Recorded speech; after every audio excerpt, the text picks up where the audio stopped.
vamos a ver la segunda parte del principio de Mateo 11:1, parte 2. Ese es el título del tema de hoy, ese es el título del tema de la semana, el principio de Mateo 11:1, parte 2. Y recuerdo nuevamente que la semana pasada hablamos de este principio cuando Jesús terminó de dar instrucciones a sus 12 discípulos, se fue de ahí a enseñar y a predicar a las ciudades de ellos, que quiere decir este principio que cuando nosotros obedecemos a Jesús para salir de nuestra esfera, aunque también nosotros tenemos necesidad, Él va a quedarse en nuestro lugar para suplir nuestras necesidades. Ese es el principio que Dios puso en mi corazón el miércoles, el primer miércoles del ayuno, y lo he compartido pues ya prácticamente cada vez que agarro el micrófono lo comparto, así que gloria a Dios. Versículo de memoria, Proverbios 3 del 5 al 6, un versículo muy conocido, así que no va a haber mayor problema en memorizarlo, por lo menos para los que ya tienen tiempo en la iglesia.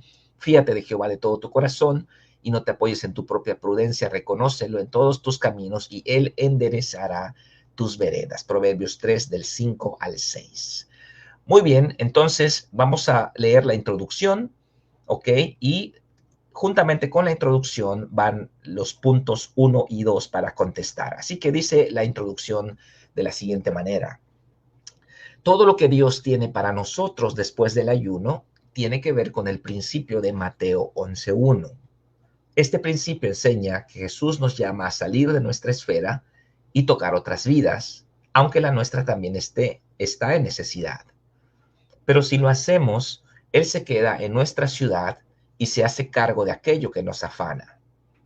Es un principio de confianza porque implica soltar el control de cosas que consideramos importantes y hacer algo que pareciera de poca trascendencia o irracional, pero que en realidad es la clave de la intervención divina en nuestra vida.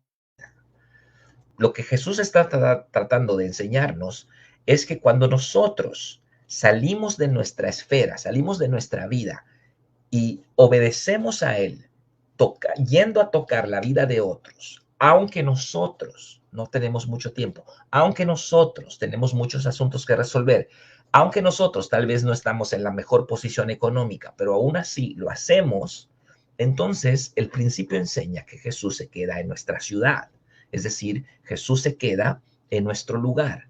¿Para qué? Para suplir nuestras necesidades.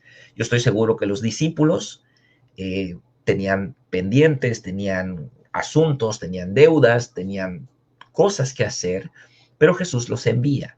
¿Y qué es lo que hace Jesús? Se queda en las ciudades de ellos, se queda a suplir las necesidades de ellos, mientras ellos, aunque tienen ellos también necesidad, van a suplir la necesidad de otras personas en obediencia al Señor. Y ese es el principio. Nosotros tenemos que entender ese principio para que a veces, en vez de dejar de servir al Señor porque tenemos asuntos pendientes en nuestra vida, más bien sigamos sirviéndole, más bien integremos a nuestra familia al servicio, porque en el camino Dios va a obrar de una manera que tal vez, bueno, no tal vez, una manera que muchísimo mejor de la que nosotros podríamos eh, lograr, ¿no? Entonces, ese es el principio. Y dice también el punto número 1. Según la introducción, ¿en qué consiste el principio de Mateo 11:1? Ok, aquí está. Puse 2 líneas porque está larga la respuesta. Este principio enseña que Jesús nos llama a salir de nuestra esfera y tocar otras vidas, aunque la nuestra esté en necesidad. Pero si lo hacemos, Él se queda en nuestra ciudad y se hace cargo de aquello que nos afana. Bueno, podemos resumirlo un poquillo, pero básicamente esto es lo que enseña el principio de Mateo 11:1. Pasa al punto número 2, que también está en la introducción. Dice, según la introducción, porque este principio es un principio de confianza, ¿ok?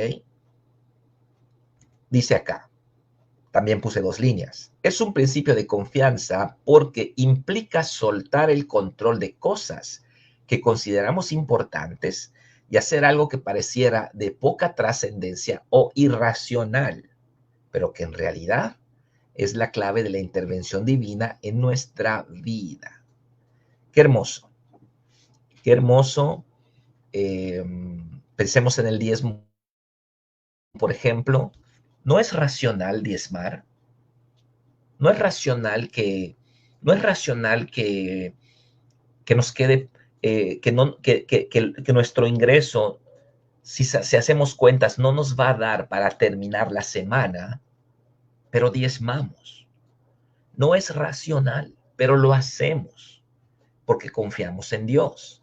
¿Y cuál es el resultado? Dios va a bendecirnos. Dios va a hacerse cargo de nuestra economía, porque en la obediencia está la intervención divina, ¿ok? En la obediencia demostramos que Dios es Dios, ¿ok? Y que nosotros somos sus hijos. Me gustaría que pongamos en los comentarios algunos asuntos de nuestra vida. En el punto 3, mencione 1 o 2 asuntos en su vida que no se han resuelto y le causan afán. 1 o 2 asuntos en su vida que no se han resuelto y le causan afán. Alguna deuda, por ejemplo, la salvación de un ser querido, algún hijo que no está en Cristo, algún asunto económico que no está resuelto. Rosalinda Peña, la enfermedad de mi mamá. Sí, sí. Rosy pudiera decir, ya no tengo tiempo de ir a la iglesia, tengo que cuidar a mi mamá, ya no tengo tiempo de ser líder de célula, tengo que cuidar a mi mamá, ya no tengo tiempo de hacer muchas cosas, ¿ok? Y es algo importante, y es algo de peso, que yo como pastor le diría, bueno, pues sí, está bien, pero ¿qué está haciendo ella? Sigue en el camino del Señor, sigue guiando a otras personas, aunque ella también está en necesidad. Gaby Núñez también, mis hijos no han hecho la oración de fe, pero no quieren dejar su confort. Exacto. Pero Jesús te está llamando, Gaby, a otros niños, a otros hijos, a los hijos de otras personas. ¿Y qué es lo que vas a sentir? Tú vas a sentir, mira, yo estoy ayudando, estoy bendiciendo a otros hijos, a hijos de otras personas, pero los míos no están en Cristo. Eso es lo que vas a pensar. Pero yo te digo, ese es el camino. Haz con todos lo que te gustaría que hagan contigo. Es la regla de oro, ¿no? Entonces, tú vas a bendecir. Tus hijos no están en Cristo, pero tú vas a bendecir a hijos de otros. Entonces, vas a ver en la iglesia y tú vas a decir, mira, aquí hay un joven que me gustaría que mi hijo esté como este joven, convertido, amando al Señor, adorando al Señor. Bendice a ese joven. Lulú, eras enfermedad de mi hijo Emanuel, problemas de salud en mi familia de origen. Sí, sí, son asuntos que están allá, Lulú, que hay que resolver, que ya le buscaste por arriba, por abajo, izquierda y derecha, ya hiciste, ya quitaste, ya pusiste. Es el Señor que tiene que hacer la obra, tienes que confiar, tienes que obedecer al Señor, aunque parezca algo irracional. Entonces, Dios va a intervenir. Sí, vamos a salir, vamos a bendecir a otros. Usted se va a sentir mal cuando un día esté en un encuentro y usted va a bendecir. Por ejemplo, pensemos en Sergio. Vas a estar en un encuentro, vas a estar orando por un joven y tú vas a pensar, estoy orando por este muchacho, estoy bendiciendo a este muchacho, pero mi hijo está en necesidad. No debería yo estar haciendo esto, debería yo estar ayudando a mi hijo. Pues sí deberías estar haciendo eso, porque esa es la forma en que Dios va a entrar a tu situación. Tú sales de tu situación, aunque tú tienes necesidad, tú tocas el problema de otro, tú bendices a otro y Dios interviene en, en tu vida. Por eso servir al Señor es la mejor manera de salir adelante. Cuando servimos al Señor, no estamos ensimismados, no estamos mirándonos a nosotros mismos. Por eso una iglesia floreciente, una iglesia vibrante, creciente, es aquella donde los miembros de la iglesia están sirviendo al Señor, no están mirando el ombligo todo el tiempo, no están mirando sus problemas todo el tiempo, no, están saliendo de su esfera, están tocando otras vidas, están haciendo discípulos, están yendo a predicar a la célula, están yendo a la casa hogar, están yendo a las misiones, están yendo al anexo, están tocando otras vidas, aunque ellos también están en necesidad, pero al hacerlo, Dios está interviniendo en sus vidas, ¿ok? Entonces nosotros necesitamos este espíritu de salir de nuestra esfera y tocar la vida de otros, y entonces Dios entra en nuestra esfera. Cuando no sirvo al Señor, porque tengo y este otro problema, y entonces ya no sirvo al Señor, me quedo en mi casa, ni siquiera voy a la iglesia, tengo mucho trabajo, yo mismo estoy limitando al Señor y estoy quedándome solo para yo resolver mi vida. Ok, vamos a continuar porque hay mucho que decir al respecto. ¿Será que usted es más capaz de resolver sus problemas que Dios? Claro que no. Cuando no obedecemos sus mandamientos, implícitamente decimos que no confiamos en Él, que dudamos de su capacidad o amor por nosotros. Y en vez de hacer lo que nos pide, mejor lo hacemos nosotros mismos y a nuestra manera. No es lo correcto. Vamos a ver cómo lo dice Proverbios. Vamos a ver cómo lo dice Proverbios 3, que está en la misma línea, en el mismo principio. Y vamos a responder el punto 4 y 5, Proverbios 3 del 5 al 6, y luego vamos a leer los demás versículos.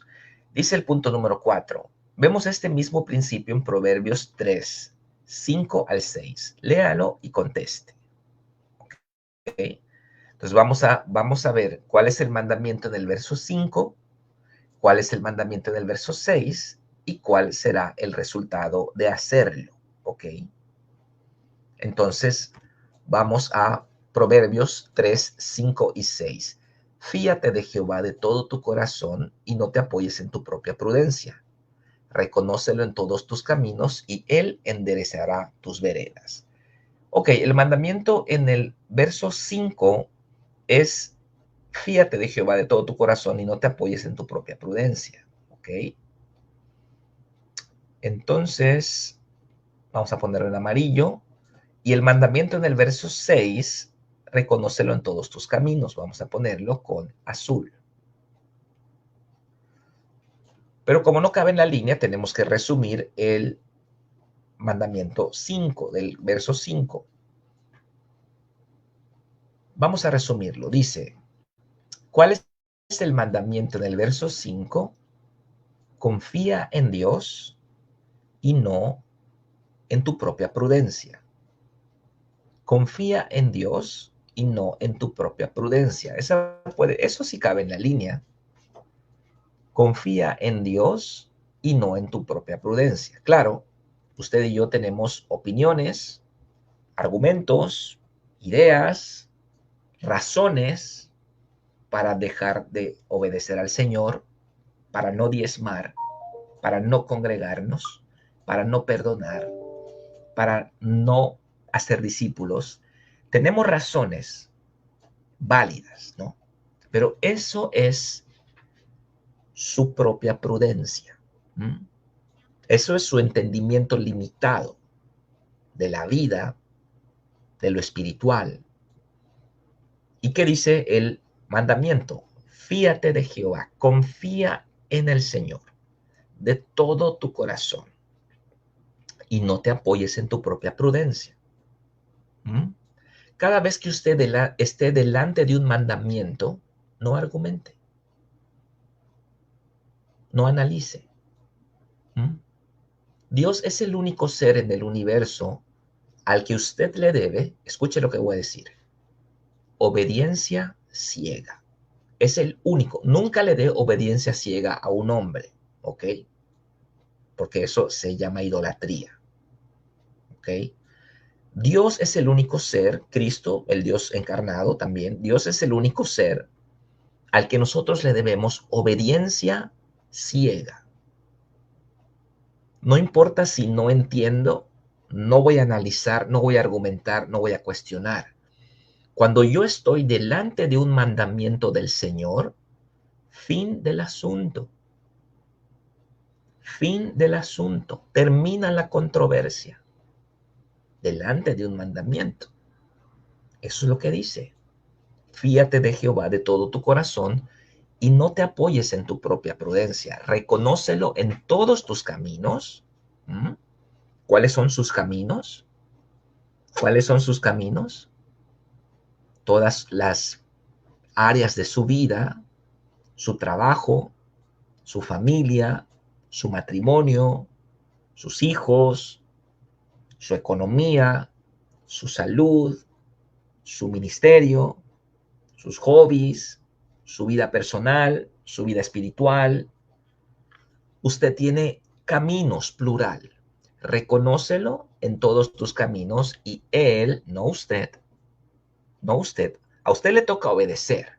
Resolver su vida no es asunto suyo, es asunto de él, si usted obedece. El cómo va a suceder no es su asunto. Los cómo son del Señor. A usted le toca obedecer. ¿Mm?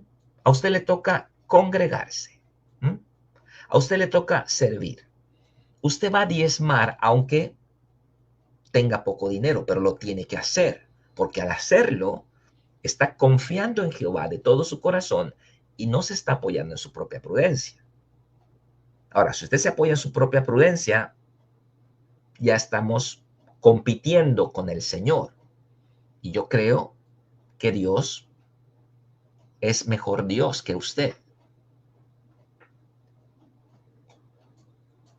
¿Se da cuenta? ¿Se da cuenta que tenemos que ser obedientes al Señor? La obediencia va a permitir la intervención legal de Dios en nuestra vida. Así que vamos a confiar en el Señor. ¿Cuál va a ser el resultado? Inciso C. ¿Cuál va a ser el resultado? Aquí está. Él enderezará. ¿Quién lo va a hacer? Usted, con todos sus métodos, con todos sus medicamentos, con todas sus terapias, con todo su esfuerzo carnal, humano, racionalista, no lo ha logrado. No lo ha logrado hasta el día de hoy. Pero si usted confía en Dios y le obedece y lo reconoce, Él, no usted, acá lo dice, está marcado en gris, Él, ¿quién lo va a hacer?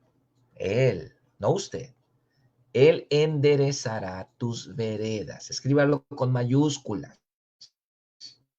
Inciso C. Escríbalo con mayúsculas. Él va a enderezar mis caminos. Él va a intervenir en mi familia. Él va a sanar a mi familia. Él va a restaurar lo irrestaurable. Él va a sanar lo que no tiene cura. Él va a bendecir lo que no tiene forma de tener dignidad. Él lo va a bendecir y va a poner su manto. Él lo va a hacer. Porque Él es Dios. ¿Quién es Dios? Él. No usted. Usted no es Dios, usted no es omnipresente, no es omnisciente, no es omnipotente, no sabe el futuro, no tiene el panorama completo, no sabe todas las cosas, no sabe lo que va a pasar. No lo sabe. Usted no es Dios. Su entendimiento está limitado. El entendimiento de Él es ilimitado. El que es ilimitado le está pidiendo algo y entonces usted debe confiar que eso es lo que hay que hacer.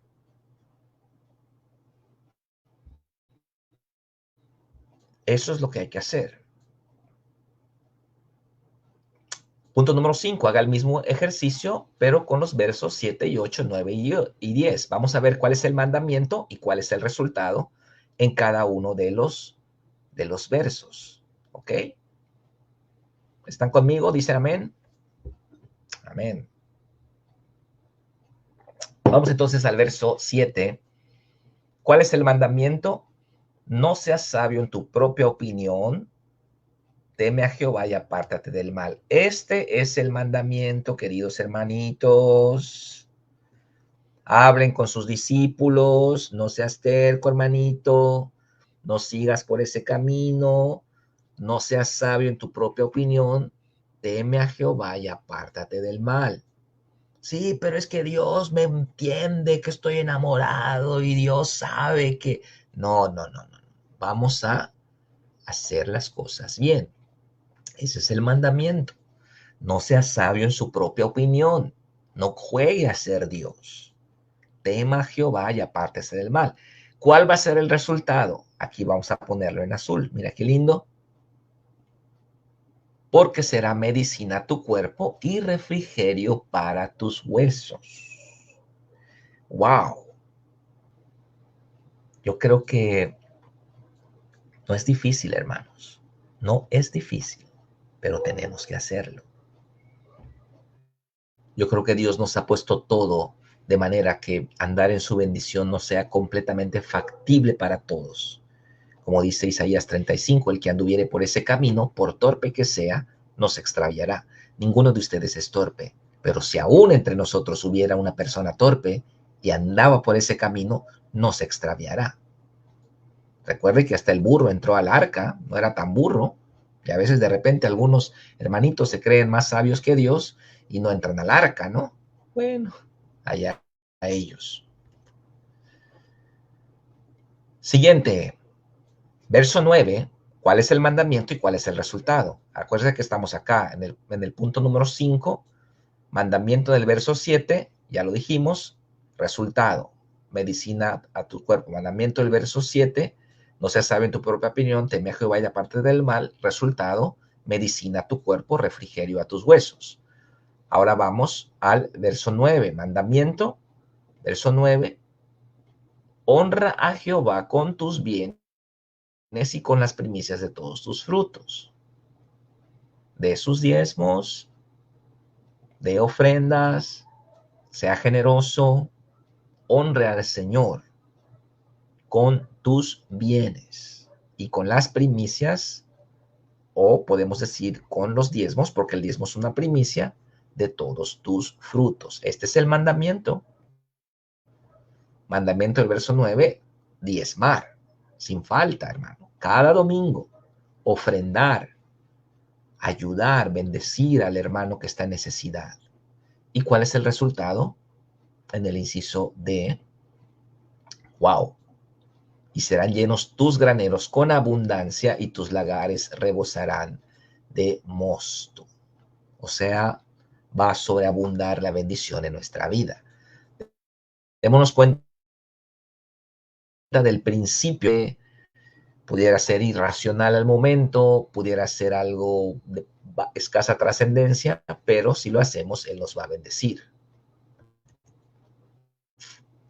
Solo la obediencia entrega a Dios el control de nuestra vida. De otra manera lo tenemos nosotros. Solo la obediencia pone a Dios en el trono de nuestro corazón.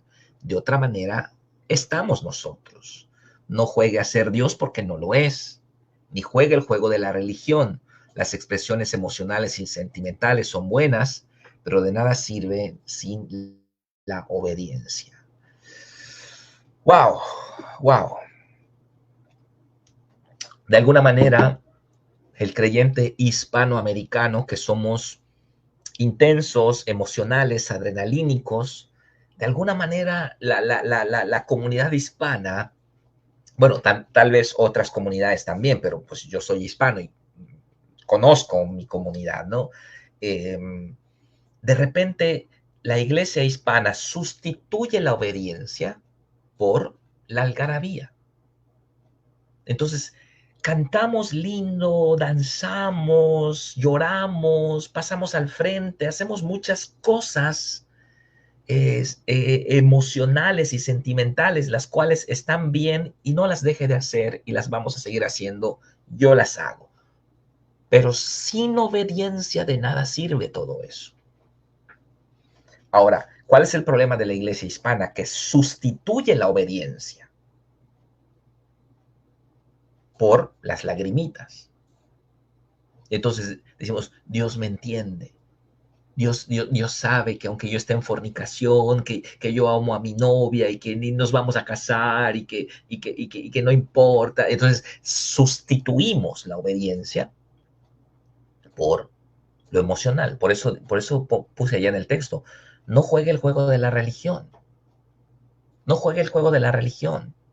Las emociones son buenas, los sentimientos son buenos, pasar al altar es bueno, llorar es bueno, ir a un encuentro es bueno, pedir consejería es bueno, pero si no obedecemos, si seguimos empeñados en hacer las cosas a nuestra manera, si somos sabios en nuestra propia opinión, si no nos apartamos del mal, si vivimos en nuestra propia prudencia, de nada sirven las oraciones, de nada sirven los consejos pastorales, de nada sirven que nos unjan con 20 litros de aceite, de nada sirve. Porque la obediencia es lo que demuestra que estamos confiando en el Señor. Cuando no hay obediencia, entonces estoy limitando a Dios y estoy jugando a ser mi propio Dios. Me estoy engañando a mí mismo. Cuando no hay obediencia, aunque cante, aunque dance, aunque brinque, de nada me sirve. Porque es la obediencia la base de la relación con Dios, la base sobre la cual nosotros desarrollamos una vida digna delante del Señor. Tenemos que obedecer. Los mandamientos de Dios son instrumentos espirituales, legales, por los cuales Dios interviene de manera directa en nuestra vida.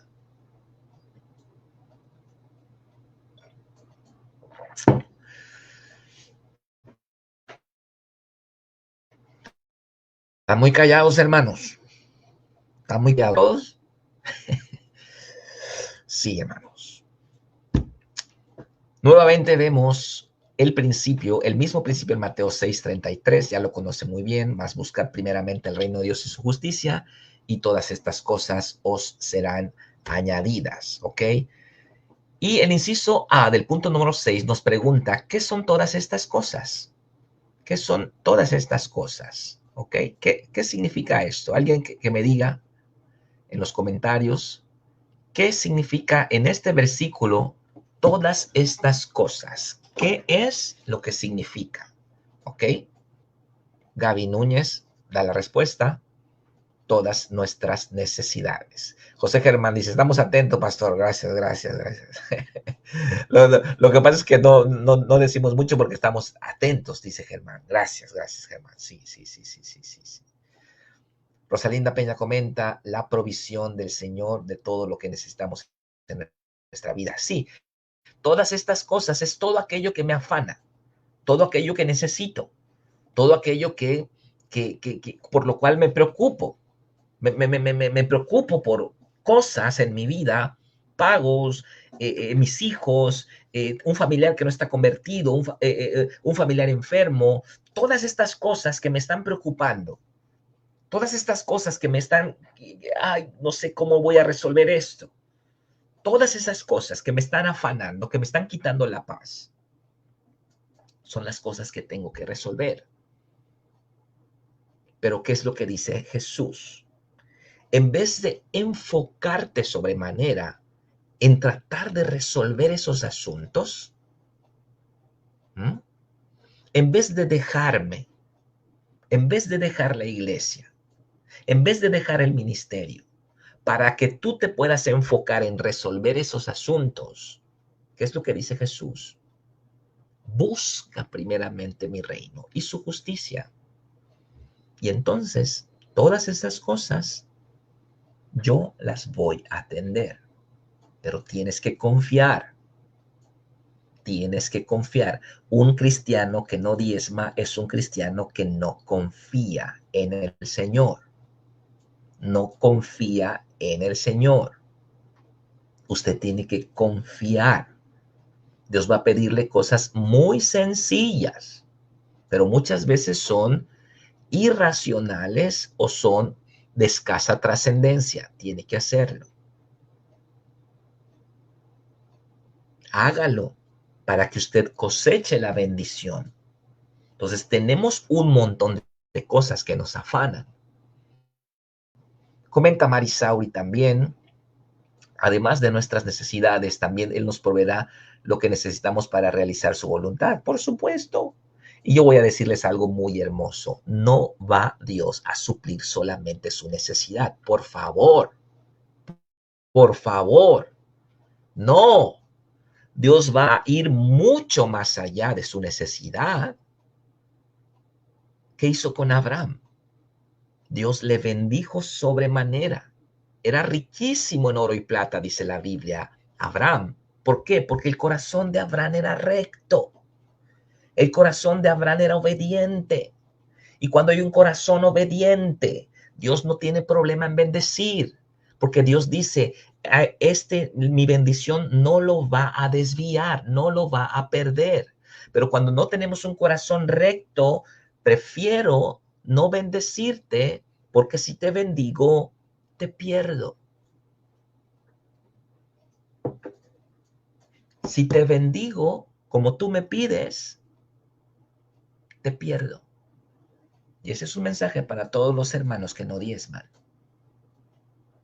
Si te bendigo, como no eres fiel en lo poco, me estás pidiendo cosas, pero como no eres fiel en lo poco, te voy a meter en problemas. Vas a deberme más. Vas a quedarme, vas a entrar en deuda delante de mí, más de lo que ya estás. Entonces, hermanos, por favor, por favor, por favor. ¿Acaso nuestro Padre no es el Dios eterno, todopoderoso, creador del cielo y de la tierra, omnipotente, omnisciente, omnipresente? Si lo es, vamos a confiar. Vamos a hacer lo que Él nos pide. Si ya tiene más de 2 años en la iglesia, usted debe estar dirigiendo gente. Eso es lo que Él le pide. Ay, pastor, pero ahorita no tengo tiempo. Búsquelo. Atienda a una persona, pero haga algo, aunque sea pequeño, para que usted reciba ese suministro, esa bendición que Él da por obedecerle, por servirle. ¿Qué debemos hacer nosotros? Acá hay un error de una O, nosotros, la S se pasó para allá. Bueno, buscar primeramente el reino de Dios y su justicia. Ya no tengo tiempo de explicarle lo de la justicia, pero es bien importante que cumplamos los mandamientos. ¿Qué promete hacer Dios? Añadirnos todo lo que necesitamos. Todo lo que nos afana y nos preocupa, Él lo va a añadir. Vamos a obedecer. Este principio enseña que si usted se hace cargo de las necesidades de Dios, Él se hará cargo de las suyas. Las necesidades de Dios son las almas perdidas, el prójimo y la justicia. Supla las necesidades de Dios, bendiga a otros aunque usted también esté en necesidad y busque la justicia del reino. Si lo hace, Dios promete suplir sus necesidades y resolver sus afanes. Decimos un rotundo amén a eso. Terminamos con el recuadro de la derecha. Dice mandamientos divinos. La primera lección que debe aprender un verdadero discípulo de Jesús es la obediencia, el despojarse de sus argumentos en cuanto entre en contacto con un mandamiento de Dios. La obediencia es la característica esencial de un verdadero discípulo.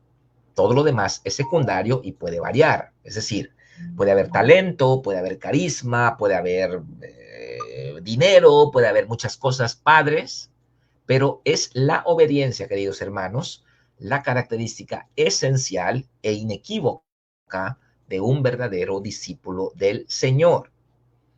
Hay dos esferas de mandamientos en nuestra vida. Número uno, los mandamientos escriturales, los cuales están en la Biblia, son objetivos y sin margen interpretativo.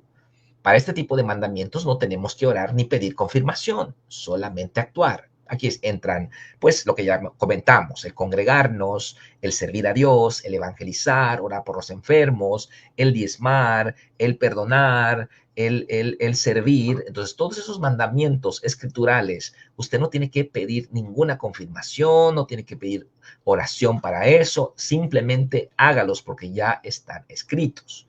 Número dos, los mandamientos espirituales, los cuales vienen por inducción del Espíritu Santo y operan sobre la base de los escriturales. Ok, Es muy importante entender que los mandamientos del Espíritu Santo son, digamos, los impulsos del Espíritu para que hagamos algo, para que mandemos un mensaje, para que le hablemos a una persona, para que oremos por algún enfermo, para que le demos una ofrenda de amor a cierto hermano. Esos impulsos del Espíritu son los mandamientos espirituales, pero están operando sobre la base de los escriturales. No debemos caer solamente estar en una esfera o en la otra, sino debemos operar en ambas esferas, ¿ok? Dice, no debemos quedarnos en una sola esfera. Si queremos ser verdaderos discípulos de Jesús, tenemos que fluir en las dos, obedeciendo los mandamientos escritos y andando en el fluir del Espíritu Santo. Claro, ¿cuál es el problema? Que mucha gente quiere andar solamente en los mandamientos del Espíritu y hace caso omiso de los mandamientos de la Biblia. Entonces ellos van a empezar a hacer muchas cosas espirituales, pero se van a llevar de corbata cosas esenciales y básicas, como no mentir, como no robar, como no traicionar, etcétera, ¿no? Entonces, ese es el problema.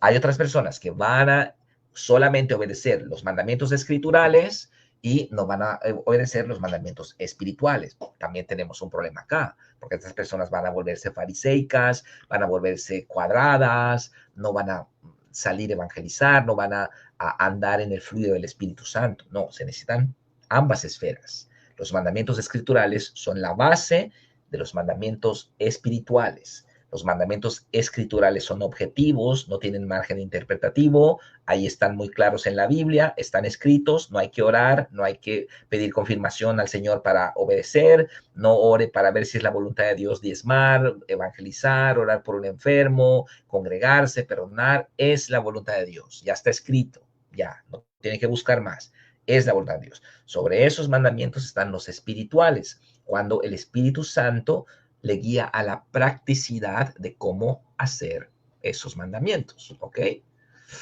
Muy bien, hermanos, Dios les bendiga a todos. Gracias por su tiempo, gracias por estar acá, pues esta hora de estudio bíblico. Les mando un abrazo fuerte. Los que quieran estar con nosotros el miércoles, con los brazos abiertos les esperamos, y el sábado también. Los de Casa de Oración ya saben que tienen su noche de alabanza también, pero los demás les esperamos. Amén. Bendiciones, saludos y buenas noches.